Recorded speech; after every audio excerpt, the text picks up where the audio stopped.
भगवान श्री राम जी ने बताया, मृत्यु के बाद घर में माता पिता की तस्वीर लगानी चाहिए या नहीं। सुनिए ये कथा और हो जाइए भवसागर से पार। दोस्तों, भगवान श्री राम जी कहते हैं कि माता पिता हमारे प्रथम देवता होते हैं। उनका प्रेम, त्याग और आशीर्वाद हमारे जीवन की सबसे बड़ी संपत्ति है।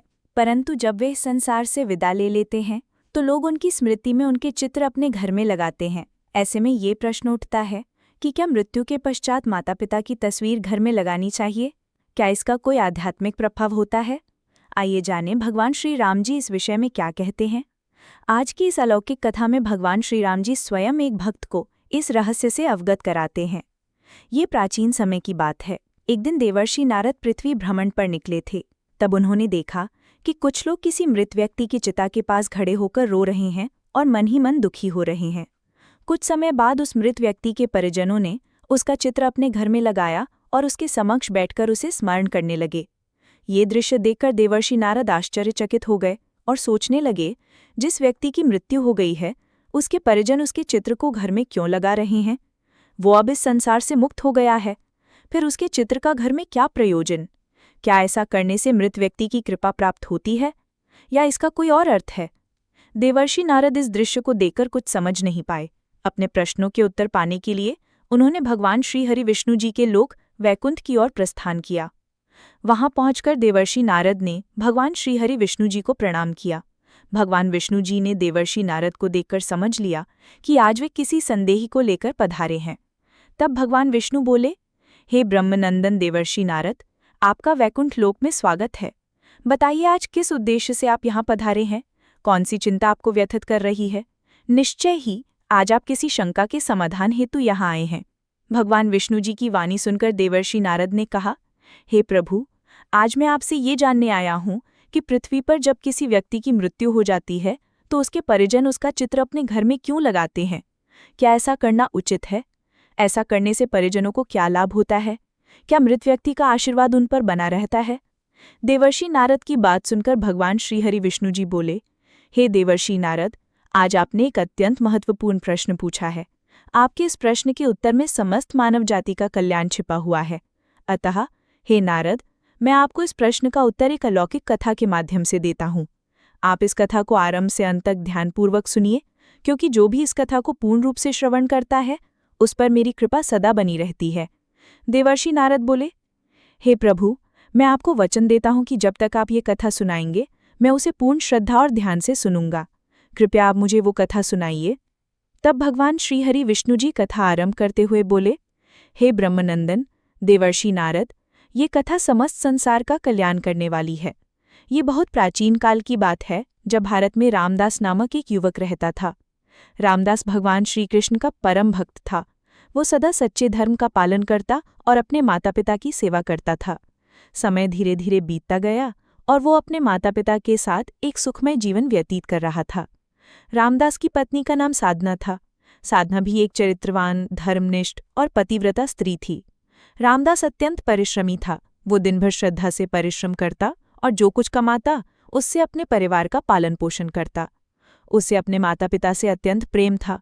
फिर एक दिन अचानक उसके माता पिता का निधन हो गया। रामदास अत्यंत दुखी हो गया।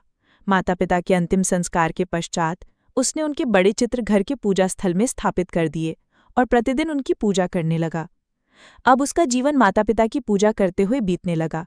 कुछ सप्ताह बाद उसके जीवन में अजीब घटनाएं घटने लगी। मानसिक अशांति बढ़ने लगी, घर में कलह होने लगी और वो सपनों में विचित्र दृश्य देखने लगा। अब उसका अपनी पत्नी साधना से प्रतिदिन झगड़ा होने लगा। रामदास का मन पूरी तरह से अशांत हो गया। एक दिन वो गंगा के तट पर बैठकर रोने लगा। वहां गंगा किनारे श्रीकृष्ण का एक मंदिर था। वो श्रद्धा के साथ उस मंदिर में गया और भगवान श्रीकृष्ण के सामने बैठकर प्रार्थना करने लगा। वो कहने लगा, हे श्रीकृष्ण, हे मुरलीधर, मुझे मार्ग दिखाइए। मैं अपने माता पिता की पूजा करके उन्हें श्रद्धांजलि अर्पित कर रहा हूँ, फिर भी मेरे जीवन में इतनी अशांति क्यों है? वो सच्चे हृदय से भगवान श्रीकृष्ण से प्रार्थना कर रहा था। तभी वहां एक दिव्य प्रकाश प्रकट हुआ। चारों ओर दिव्य सुगंध फैल गई और भगवान श्री कृष्ण प्रकट हुए। उनकी आंखों में करुणा थी और स्वर अत्यंत शांत था। श्री कृष्ण को सामने देखकर रामदास स्तब्ध रह गया। उसे विश्वास नहीं हुआ कि स्वयं भगवान श्री कृष्ण उसे दर्शन दे रहे हैं। फिर कुछ साहस जुटाकर वो बोला, हे प्रभु, आज आपका दर्शन पाकर मेरा जीवन सफल हो गया। अब मेरे मन में कोई संशय नहीं रहा, किंतु मैं ये जानना चाहता हूँ कि मेरे जीवन में ये क्लेश क्यों आया, जबकि मैं तो अपने माता पिता की पूजा करता हूँ।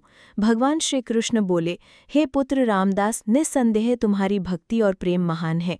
तुम्हारे हृदय में अपने माता पिता के लिए जो भाव हैं वे पूजनीय हैं, किंतु जो तुमने अज्ञानवश किया वह न केवल आत्मा को बांधता है बल्कि तुम्हारे जीवन में पीड़ा भी लाता है। जब कोई अपने प्रियजनों को खोता है, विशेषकर माता पिता को, तो उन्हें याद करना और सम्मान देना उचित है, किंतु कुछ नियम और मर्यादाएं हैं जिन्हें हर मनुष्य को जानना आवश्यक है। हे पुत्र, जब कोई आत्मा इस शरीर को छोड़ती है तब उसका उद्देश्य होता है अगले जन्म की ओर बढ़ना और उस यात्रा को पूर्ण करना जो ब्रह्मांड ने उसके लिए निर्धारित की है। लेकिन जब हम उस आत्मा के चित्र को पूजा स्थल में रखकर प्रतिदिन दीप जलाते हैं, फूल अर्पित करते हैं, तो ये प्रेम एक बंधन बन जाता है। जो आत्मा आगे बढ़ना चाहती है वह हमारे प्रेम के कारण उसी भावना में अटक जाती है। भक्ति दिखाओ पर उन्हें प्रेम से मुक्त करो, उन्हें बांधो नहीं। उन्हें आशीर्वाद के साथ विदा करो, प्रार्थना करो लेकिन पकड़ो नहीं, क्योंकि सच्चा प्रेम वही है जो आत्मा की मुक्ति चाहता है, न कि उसे अपने मुंह में फंसाए। भगवान श्री कृष्ण ने शांत स्वर में कहा, हे पुत्र, ये जानना हर गृहस्थ के लिए आवश्यक है कि जिस स्थान पर भगवान की पूजा होती है, जहाँ मंत्रों की ध्वनि गूंजती है, जहाँ दीपक की ज्योति आत्मा को परमात्मा से जोड़ती है, वहाँ मृत व्यक्तियों के चित्र नहीं लगाए जाते, क्योंकि वह स्थान आत्मा की मुक्ति का केंद्र होता है, न कि बंधन का। जब हम पूजा स्थल में पितरों के चित्र लगाते हैं तो अनजाने में हम दो अलग अलग शक्तियों को एक स्थान पर जोड़ देते हैं। इससे न केवल आत्मा उलझती है बल्कि गृहस्थ जीवन की शांति भी भंग होती है। भगवान का स्थान आत्मा की मुक्ति का केंद्र होता है और पितरों का स्थान स्मृति और श्रद्धा का, अतः इन दोनों को अलग अलग रखना चाहिए। भगवान श्री कृष्ण आगे कहते हैं, यदि तुम अपने माता पिता का चित्र घर में रखना चाहते हो तो ध्यान रहे कि वह पूजा स्थल ना हो, वह स्थान केवल स्मृति हो, जहाँ दीपक या अगरबत्ती न जलाई जाए। वह श्रद्धांजलि हो, पूजा नहीं। पूजा वहाँ होती है जहाँ हम भगवान का आवाहन करते हैं और स्मरण वहाँ होता है जहाँ हम किसी को प्रेमपूर्वक याद करते हैं। हे पुत्र, प्रेम और पूजा के अंतर को समझो। जो आत्मा जा चुकी है उसे सम्मान दो, किंतु ईश्वर की पूजा और आत्मा की स्मृति का मार्ग एक जैसा न बनाओ। यही सच्चा धर्म है। जो संताप तुम्हारे मन में है वह स्वाभाविक है। माता पिता के निधन के बाद हर संतान उनके लिए कुछ करना चाहती है। पितरों की शांति के लिए श्रद्धा और तर्पण सर्वोत्तम उपाय हैं। इन वैदिक कर्मों के माध्यम से तुम न केवल उन्हें सम्मान देते हो बल्कि उन्हें अगली यात्रा के लिए आध्यात्मिक शक्ति भी प्रदान करते हो। यही सच्ची सेवा है। जो चला गया उसे मुंह में मत बांधो, प्रेम से मुक्त करो। एक पुत्र का धर्म है पवित्रता। ये संसार माया है। आत्मा आती है, अनुभव करती है और फिर चली जाती है, पर जब तुम मोह में डूब जाते हो तब तुम न केवल अपने हृदय को बांधते हो बल्कि उस आत्मा की गति को भी रोक देते हो। मोह आत्मा को रोकता है, प्रेम उसे मुक्त करता है। जो भी पुण्य कार्य तुम उनके नाम पर करोगे, जैसे गरीबों की सेवा, भूखों को भोजन कराना, वृक्षारोपण करना, यही कर्म तुम्हारे जीवन में तुम्हारे माता पिता के आशीर्वाद के रूप में लौटेंगे। प्रेम को कर्म में बदलो, यही सच्ची श्रद्धांजलि होगी। भगवान श्री कृष्ण ने आशीर्वाद देते हुए कहा, हे पुत्र, तुम्हारे माता पिता ने तुम्हें बहुत प्रेम किया। उन्होंने अपना संपूर्ण जीवन तुम्हारे लिए अर्पित किया। अब समय आ गया है कि तुम्हारा प्रेम उन्हें बांधने का साधन नहीं बल्कि उन्हें मुक्त करने का माध्यम बने। यदि तुम अपने घर में सुख और शांति चाहते हो तो पहले उन आत्माओं को शांति दो जो अब इस लोक की नहीं रहीं। आस्था आवश्यक है पर संयम के साथ। ज्ञान से अपने जीवन को सजग बनाओ, तभी तुम्हारा प्रेम सच्चा कहलाएगा। इसके पश्चात देवर्षि नारद ने भगवान से पूछा, हे प्रभु, अब मैं जान गया कि मृत व्यक्तियों की तस्वीर रखने का रहस्य क्या है, परंतु मैं यह भी जानना चाहता हूँ कि क्या मनुष्य की मृत्यु के पश्चात उसका पुनर्जन्म होता है? क्या मृत व्यक्ति की आत्मा फिर मनुष्य के रूप में जन्म लेती है या किसी अन्य योनि में जाती है? तब भगवान श्री हरि विष्णु जी बोले, हे देवर्षि नारद, जब आत्मा मृत्यु के बाद नए शरीर में प्रवेश करती है तब उसे पुनर्जन्म कहा जाता है। यह पुनर्जन्म कब और कैसे होगा, यह कई बातों पर निर्भर करता है। पुनर्जन्म के 3 मुख्य कारण होते हैं। 1. संचित कर्म। पिछले सभी जन्मों के कर्मों का भंडार। 2. प्रारब्ध कर्म। वर्तमान जन्म में जो सुख दुख मिलते हैं वे पूर्व जन्म के कर्मों से निर्धारित होते हैं। 3. क्रियामान कर्म। इस जन्म में जो कर्म किए जाते हैं वे भविष्य के जन्मों को प्रभावित करते हैं। जब मनुष्य मरता है तो उसकी आत्मा तुरंत पुनर्जन्म नहीं लेती। यह आत्मा 3 चरणों से गुजरती है। 1. प्रेत योनि, जहां आत्मा कुछ समय तक शरीर के अभाव को नहीं समझ पाती। 2. यमलोक यात्रा। यमदूत आत्मा को यमराज के पास ले जाते हैं। चित्रगुप्त आत्मा के कर्मों का लेखा जोखा प्रस्तुत करते हैं। 3. निर्णय। यदि पुण्य अधिक होता है तो स्वर्ग या उच्चल लोक मिलता है। पाप अधिक हो तो नर्क या निम्न योनि मिलती है। और यदि पुण्य पाप समान हो तो मानव जन्म फिर से मिलता है। गरुड़ पुराण के अनुसार आत्मा को पुनर्जन्म के लिए 16 प्रकार की योनियों से गुजरना पड़ता है। पशु पक्षी कीट जलचर मनुष्य आदि। जिसने हिंसा चर और अधर्म किया हो वह निम्न योनि में जन्म लेता है। जिसने सेवा भक्ति और धर्म का पालन किया हो वह दिव्य योनि या पुनः मनुष्य रूप में जन्म पाता है। जीवन आत्मा की यात्रा है। यह यात्रा तब तक चलती है जब तक आत्मा परमात्मा में लीन होकर मोक्ष प्राप्त नहीं कर लेती।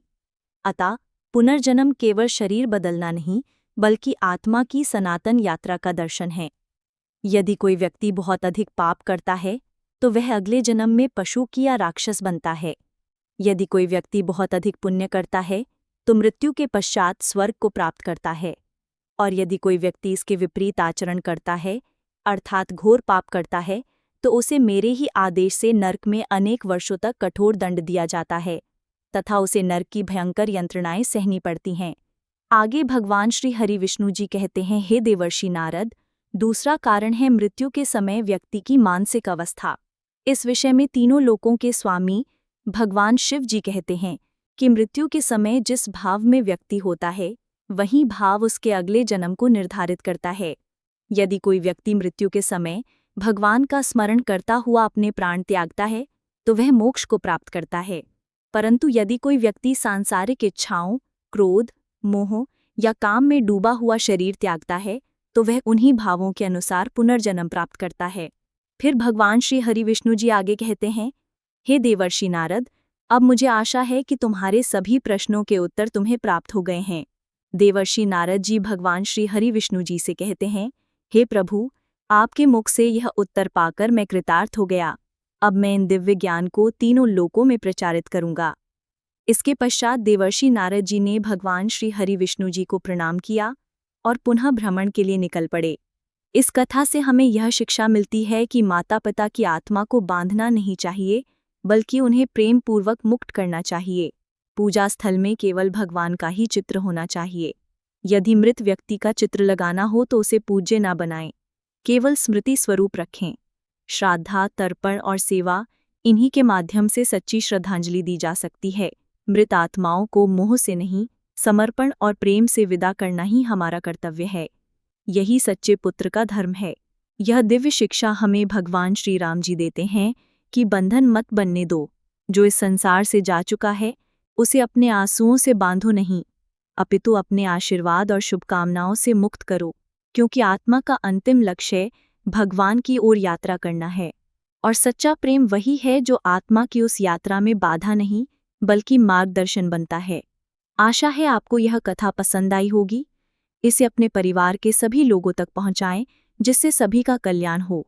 जो भी इस कथा को प्रारंभ से अंत तक श्रद्धा और ध्यान से सुनेगा उसे भगवान श्री राम जी, भगवान श्री कृष्ण जी और भगवान श्री हरि विष्णु जी की विशेष कृपा अवश्य प्राप्त होगी। ईश्वर की कृपा सदा आप सब पर बनी रहे। आप सभी का हृदय से धन्यवाद। प्रेम से बोलिए जय श्री हरि विष्णु। अगर आपको यह कथा भावपूर्ण लगी हो तो कृपया इसे शेयर करें और हमारे चैनल को सब्सक्राइब करना ना भूलें। अन्य कथाओं के लिए जुड़े रहिए। जय श्री कृष्ण।